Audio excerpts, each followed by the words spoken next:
Hi folks, David Waring here again with InformedTrades.com and today's lesson of the day. In our last lesson we finished up our series on the euro with a look at the major economic indicators which affect the currency as well as where traders can go to follow those indicators. In today's lesson we're going to continue our free Forex trading course with a look at the next most actively traded currency, the yen. So let's get started. Japan has the second largest economy in the world behind the United States and an economic history that is the starting point for understanding the fundamentals of the yen.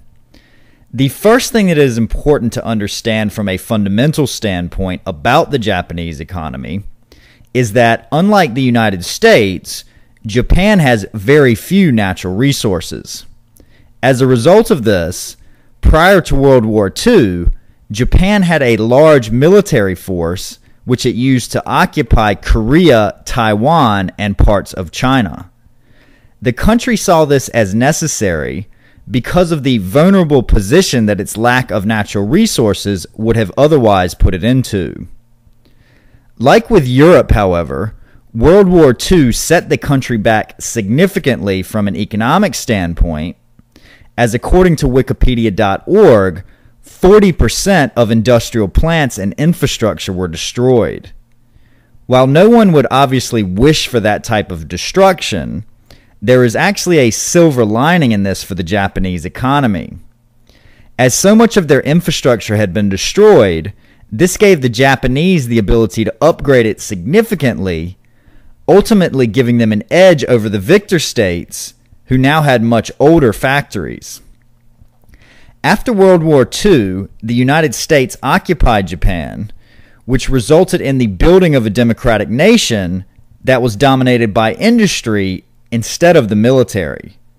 As the Japanese were now putting all of the focus, which had before been put into the military, into rebuilding their industries, they were able to not only match their pre-war production levels by 1950, but surpass them.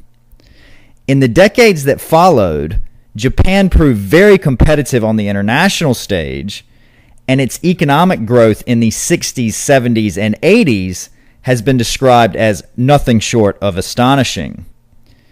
If you were around living in the US during the 1980s, you can probably remember the envy and fear among the US population that Japan was quickly going to overcome the United States as the world's economic powerhouse.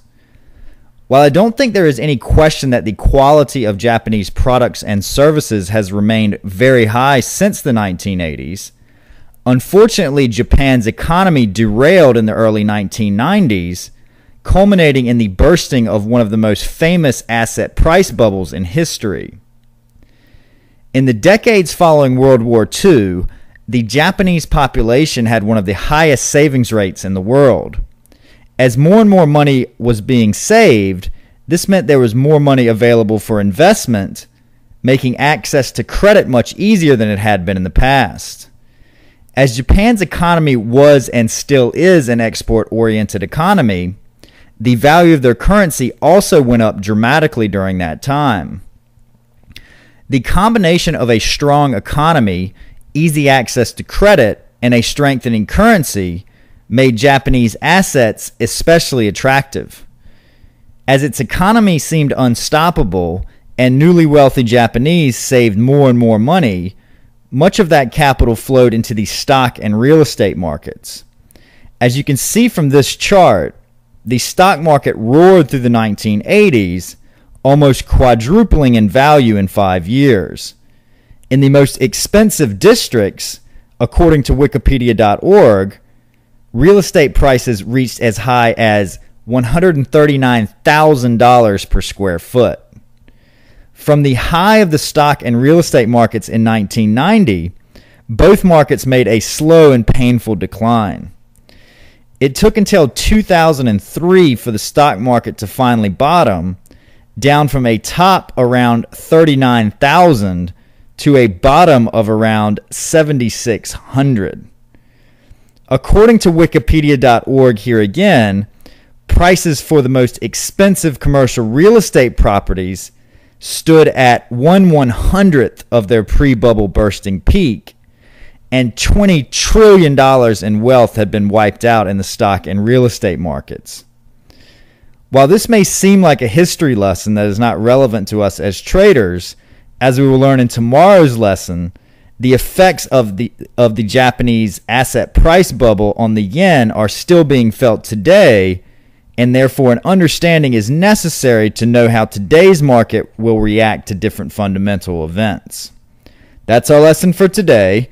In tomorrow's lesson, we will look at the long road to recovery that Japan is still traveling down today, how this affects their monetary policy, and therefore the value of their currency.